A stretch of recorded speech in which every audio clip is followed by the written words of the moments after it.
flashes from generators arcing, power lines arcing to my west here. We're in downtown St. Petersburg. Hurricane Idalia. We're in downtown St. Petersburg facing west and southwest away from Tampa Bay, as it is now too dangerous to film the bay with the surge. The waves are really rough, and any attempt to film the bay from this part of St. Petersburg would involve sort of a reckless risk to one's life. So we're gonna get the video facing west for now, and if once the surge goes down, I can get video of the bay. But right now that's too dangerous. But you can see the strong winds coming in. With Hurricane Idalia is a Category 3 major hurricane. Maximum sustained winds are 120 miles per hour, and it is about 80 miles offshore of the west coast of Florida. And it is a very large hurricane, so 80 miles is not far at all. And so there's going to be considerable storm surge with a large hurricane, Category 3, 80 miles offshore. That's going to give us a really bad storm surge around Tampa Bay.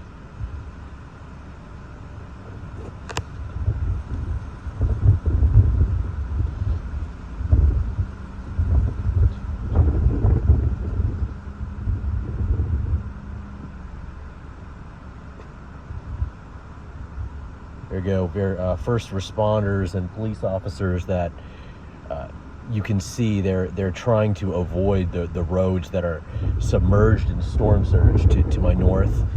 The elevation increases as you go south here in downtown St. Pete. As you go north into St. Pete, elevation drops, and that's why all those roads are submerged, and that's why you see those first responders avoiding those areas in the background here. God bless all of our first responders. I can imagine it's not an easy job, the risks to life that they take every day. And these winds they're coming in big gusts, and they're going to continue to increase because Idalia is moving northeast to even east-northeast. It's almost made a hard right towards the west coast of Florida, and probably will land somewhere around Cedar Key, maybe west or east of there, give or take 40 miles in the northeast Gulf.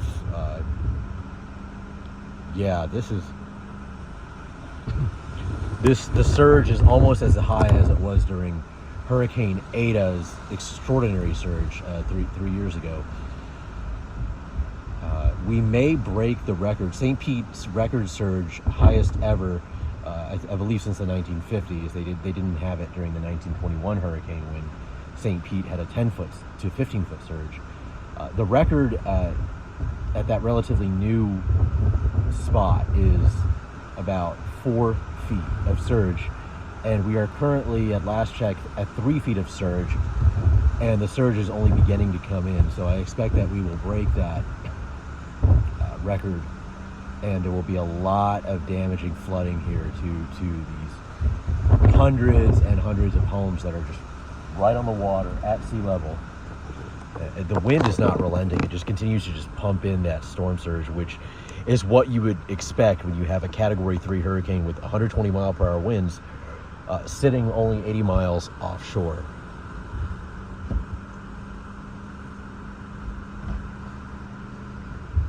Since it is not raining, I'm just kind of ventilating the car here, the van here. Wind is coming in here and it's exiting on the passenger side. That way the wind has a nice tunnel to go through without shattering the glass. We don't want shards of glass flying around because no emergency responder is going to be able to get here around the storm surge. So we definitely don't want a situation where we are in need of emergency medical treatment. So throw some towels and yoga mats up on the windows so that if the glass breaks, the shards go into the soft stuff and don't hit you on your head or neck. Not a bad idea sometimes. If this were maybe a Cat 4 or 5 eye wall, wearing goggles, helmets, body armor is not a bad idea. If you're trying to chase some of these major storms.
Sorry about that. I am mildly allergic to the seaweed that the storm surge is bringing in, and that's what's causing me to cough and have a sore throat.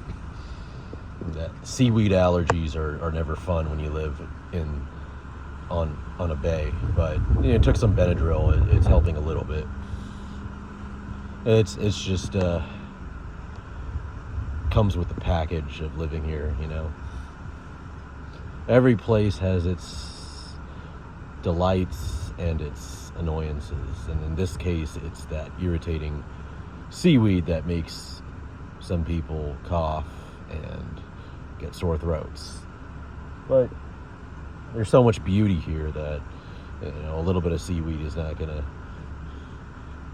ruin my time out here.